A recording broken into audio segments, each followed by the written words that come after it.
London Supply Group. 75 años forjando el futuro de nuestro país. Bien,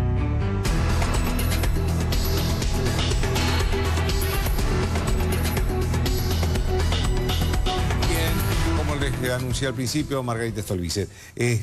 Hoy estuvieron en tribunales siendo indagados por el juez Bonadío los hijos de Cristina Kirchner, Máximo y Florencio.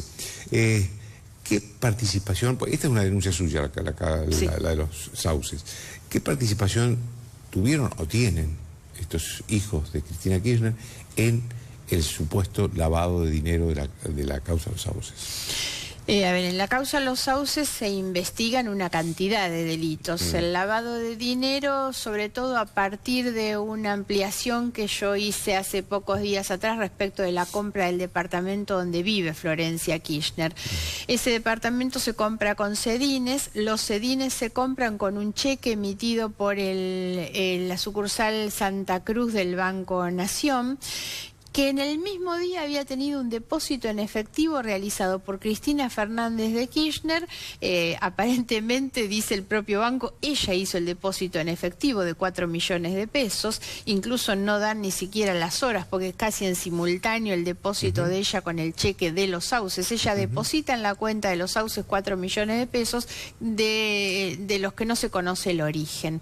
Entonces, un poco ahí está la suposición de que justamente ese traspaso de dinero tiene que ver con una maniobra de lavado, porque el lavado es quitarle lo sucio que trae de origen el dinero para terminar siendo una propiedad inmueble donde la chica vive y entonces tiene apariencia de legalidad. La responsabilidad que ellos dos tienen es que forman parte del directorio de Los Sauces, o sea, tienen capacidad decisoria. Y la otra cuestión, que es la razón por la cual esa es, a mi juicio, la causa que más complica a Cristina Fernández y también a sus hijos, es que en esa sociedad utilizada como pantalla para encubrir estas maniobras, ellos tienen una capacidad decisoria muy pero muy explícita, porque ellos son los que aprueban las actas, ni que hablar las irregularidades que se encuentran en la documentación, tachaduras, falsificaciones, bueno, una cantidad de irregularidades. Pero lo cierto es que en esa sociedad depositan sumas millonarias los empresarios a los que el gobierno de Cristina beneficia con sus decisiones, y los que retiran la plata son justamente Cristina Fernández, Florencia y Máximo Kirchner. Entonces hay un compromiso muy directo con las acciones delictivas, con el manejo del dinero. En otros casos las responsabilidades aparecen como más lejanas, aparecen intermediarios muchas veces en esos negocios. En cambio acá no, los negocios son muy directos. Máximo es quien tiene además intercambios de cheques muy habituales con los hijos de Lázaro Báez, por ejemplo. Entonces ahí es donde se va armando esta operatoria, que además del lavado está lo que para mi juicio es el pago de sobornos, el pago de coimas, porque es muy claro a través de los empresarios de Lázaro Báez. Claro, las empresas, digamos, que ganan las licitaciones, o en el caso de Fabián de Sousa y Cristóbal López, obtienen beneficios por concesiones que hace el gobierno, son los que depositan con ese formato de alquiler de inmuebles. Entonces, para mí eso es una devolución de favores, es un pago de sobornos. El otro delito es el de las negociaciones incompatibles con la función pública, ¿no? Y ahí hay, en el caso de Lázaro Báez, pese a que él declaró y en la declaración que sí aceptó muchas otras cosas, pareció olvidarse de estas. Hay 12 operaciones que él hace directamente en beneficio de la señora de Kirchner, que una es la construcción de un edificio, de un condominio, del que no se registra nunca que le hayan pagado ni que él haya cobrado por haber construido eso. El acuerdo previo... Esto hace Lázaro Báez. Sí, Lázaro Báez. Austral Construcciones, que es la empresa. Si bien el acuerdo previo era que se iban a quedar, una vez construido, mitad de los departamentos él y mitad Néstor Kirchner, lo cierto es que después terminan todos los departamentos a nombre de Néstor Kirchner.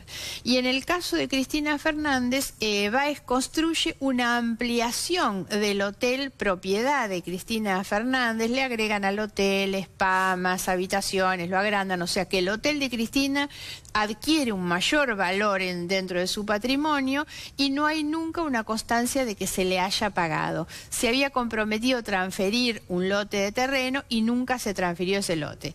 La conclusión, por supuesto, que es que en definitiva esas obras que pasaron a agrandar el patrimonio de la familia Kirchner las terminamos pagando todas nosotros, claro, porque no eran otra cosa que la devolución por las obras. Por algo Lázaro Báez es un empresario multimillonario. Claro. Ahora, Margarita, en esta causa, los sauces, yo veo con mirada lejana, no con la mirada precisa que tiene usted, porque es la que hizo la denuncia, muy parecida a Otesur. Sin embargo, está en manos de dos jueces distintos. ¿Usted cree que esto pueden unificarse estas causas? ¿Actúan los mismos empresarios también? No tanto. En Otesur, por ejemplo, no están Cristóbal López y Fabián de Sousa, claro.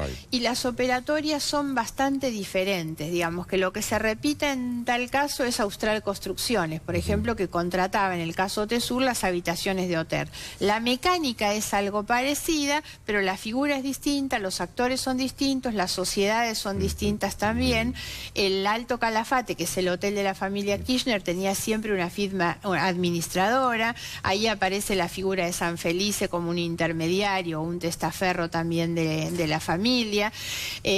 En este momento hay varias causas, porque hay que recordar que no son solamente esas dos son las que yo denuncié y a mi juicio las que más la comprometen a ella de manera directa y personal. Bueno, pues está la obra pública, la investigación del juez Casanelo sobre la ruta del dinero, donde todos los delitos cometidos por Lázaro Báez, su familia y sus empresas terminan siendo un poco la explicación, su enriquecimiento de las cosas que el gobierno le concedió, o sea que hay un vínculo directo. La otra causa, que es la de las obras públicas, exactamente igual. Está la causa de aerolíneas, la asociación ilícita. Entonces, hoy está bien que esas causas avancen por separado porque eso permite que tengan otra agilidad, digamos. Pero en algún momento, seguramente en el juicio oral, tendrá que haber una mirada integradora de todo esto, porque lo cierto, yo estoy convencida que la asociación ilícita existe, pero también sé que es el delito de más difícil comprobación. Entonces va a tener que unir el resto de los delitos y de los hechos, digamos, que todos están muy vinculados. El kirchnerismo estaba denunciando en estos días que existía la posibilidad de que el juez Bonadío la pusiera presa a Cristina Kirchner mañana. ¿Usted qué cree? Yo creo que no, me da la impresión, siempre hay que recordar que los jueces son los que tienen la atribución para valorar si la persona está en condiciones de obstruir el proceso. Esa es la razón por la cual está detenido. O de fuga, ¿no? Claro, exactamente, esa es la razón por la cual está detenido Lázaro Báez, por ejemplo. Entonces, esto es algo que ya está, digamos, en la decisión y la valoración que el juez haga. Yo creo que no hay en este momento otras condiciones, digamos, como para que quede detenida. Y sí me parece que lo que ha habido ha sido una utilización de este tema, intentando ponerla a ella o a sus hijos, de acuerdo a la declaración de los dos de hoy, como perseguidos políticos. En realidad, en la declaración o en el escrito que presenta hoy Máximo Kirchner, incluso me acusa de querer proscribirla. Y lo cierto es que yo no tengo ningún ánimo de proscripción, lo que he hecho siempre ha sido denunciar, porque es mi obligación llevar a la justicia lo que considero que es un hecho delictivo, y lo que sí hay son investigaciones judiciales por delitos que se cometieron durante el gobierno. No hay ningún intento de persecución política en esto, son investigaciones judiciales. Margarita, hablemos un poco del clima que se está viviendo en estos días, hoy, mañana, el paro docente, la marcha de la CGT de mañana. ¿Cómo está viendo eso? A ver, primera cuestión, a veces me da la impresión que el gobierno, a quien he dicho en algún momento, creo que le falta política, ¿no? Ojalá fuera un gobierno que escuchara más a los Frigerio, por ejemplo, o a los Monzó, que son dirigentes políticos. Me da la impresión que el exceso de marketing, digamos, que tiene este gobierno, demuestra una carencia de política. Y yo siento a veces que hay una subestimación de la política. Entonces los funcionarios, cuando se refieren al paro, dicen, es un paro político. Esto está mal porque es político, hacen política.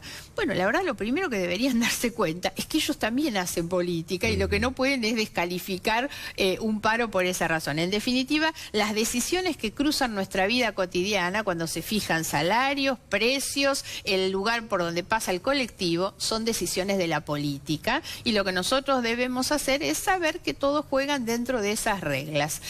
Yo creo que además el gobierno está mostrando una falta de sensibilidad respecto de lo que le pasa a la gente en su vida cotidiana. La economía no se mide por los números de la macroeconomía, se mide por el impacto que tiene en el bolsillo de una familia, de un trabajador, el costo del transporte para mandar a los chicos a la escuela o llegar ellos a su lugar de trabajo. Y lo que uno viene viendo es esto. Además, hay que pensar, estamos a 2 meses de inicio del año. Los aumentos de la luz, que han tenido que dividir en 2 para que no se note que están aumentando el 70% la luz. El combustible, con el impacto que eso tiene, porque tiene un efecto dominó sobre todos los productos de la canasta. Los peajes, las prepagas, ahora los útiles de la escuela, el transporte, el gas. Y sin embargo nos quieren hacer creer que está todo bien y no acusan recibo de esta situación, intentan descalificar por el lado de la política. Ahora, ¿que hay aprovechamiento político? Sí, lo hay, y me parece que el gobierno debería saber que esas son las reglas de juego y no ir al punto de la descalificación por esa razón. Yo quisiera que hubiera una mayor madurez en el tratamiento de estas cuestiones, tal cual lo dijo recién el ministro. Ellos negociaron con la CGT durante mucho tiempo, sin ir más lejos, hace pocos días atrás negociaron la ley de las ART, que se terminó frustrando el acompañamiento por otros motivos, que fue el tema del descuento a los jubilados. Me da la impresión que están como a la defensiva en una situación en la que lo que esperan los trabajadores, ya no solamente los dirigentes sindicales, es una respuesta que atienda a los problemas que la gente tiene en su vida cotidiana. Respecto del tema del paro docente, creo que el gobierno debería hacer algo que no está haciendo, que no es no solamente la paritaria, sino una paritaria pública. Porque me da la impresión que en la medida en que todos supiéramos qué es lo que se está negociando... ¿Usted se refiere a una paritaria nacional? Sí, y pública. Lo que me refiero más que el ámbito es la publicidad. Porque hoy todos sabemos perfectamente que entran, negocian a puerta cerrada y cuando salimos cada uno da su versión. Si en realidad tuviéramos la posibilidad de acceder a esas discusiones, me parece que las cosas se resolverían mucho más rápido, o que por lo menos la sociedad tendría la posibilidad de mirar y de valorar de manera más ajustada la actitud de cada una de las partes. Claro. Hablemos un poquito de las elecciones. ¿Cómo imagina que su participación en las elecciones? Vamos, va a estar aliada con Sergio Massa, ya es una decisión eso, lo hemos visto en el verano con muchas actividades con Sergio Massa. ¿Ya es una decisión aliarse con Sergio Massa? No, no es una decisión, pero no lo es porque yo soy absolutamente respetuosa de los trámites orgánicos de mi partido. Nosotros estamos en un proceso de deliberación en toda la provincia de Buenos Aires, porque las distintas provincias van a tener autonomía en su decisión para definir estrategias electorales, pero en la provincia estamos haciendo nuestras reuniones en todas las secciones y dar un debate, primero que nada, de cómo estamos nosotros, de dónde venimos y cuál es la permeabilidad dentro del escenario electoral para llevar adelante nuestras ideas del progresismo. Entonces vamos a ir dando esto y después hablaremos con los renovadores. Sí tengo con Massa un muy buen acuerdo en un doble sentido. El primero es cómo se ejerce la oposición. Más allá de las cosas que el gobierno quiera decir o las descalificaciones, me parece que hablan peor de ellos que del descalificado que han hecho de Massa en el inicio del proceso electoral. Lo cierto es que durante todo el año pasado nosotros dimos muestra que creemos que la Argentina necesita otra convivencia democrática, con una oposición que muestre su voluntad de dialogar, de cooperar, de ayudar como hemos ayudado al gobierno. ¿Cree que eso es posible en este año de elecciones? Es más difícil, pero no habría que dejar de tenerlo en cuenta, porque yo creo que nosotros estamos frente al desafío de demostrar cuánta es la madurez que los dirigentes políticos tienen realmente para encarar una Argentina distinta. Y esto tiene que ver con eso, tiene que ver con lo de Cristina, cuando Máximo Kirchner me acusa de querer proscribirla. Yo lo que digo es que en realidad me parece terrible para la Argentina un retroceso en el cual la señora de Kirchner, con el daño que su gobierno gobierno le ha hecho a la Argentina tenga posibilidad de volver, ¿no?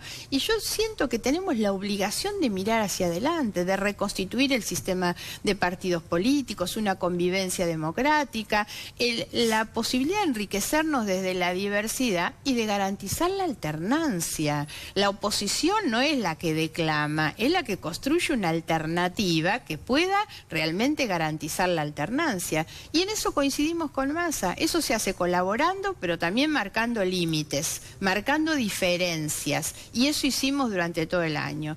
Y el otro gran acuerdo que tuvimos fue de nuestro trabajo parlamentario, tomando y haciéndonos cargo de una agenda social que el gobierno pretendió ignorar, porque lo cierto es que llegaron al mes de diciembre, no solo no habían cumplido con su compromiso de modificar el impuesto a las ganancias, sino que quisieron mandarse la vivada de pasar todo el verano sin hacerlo.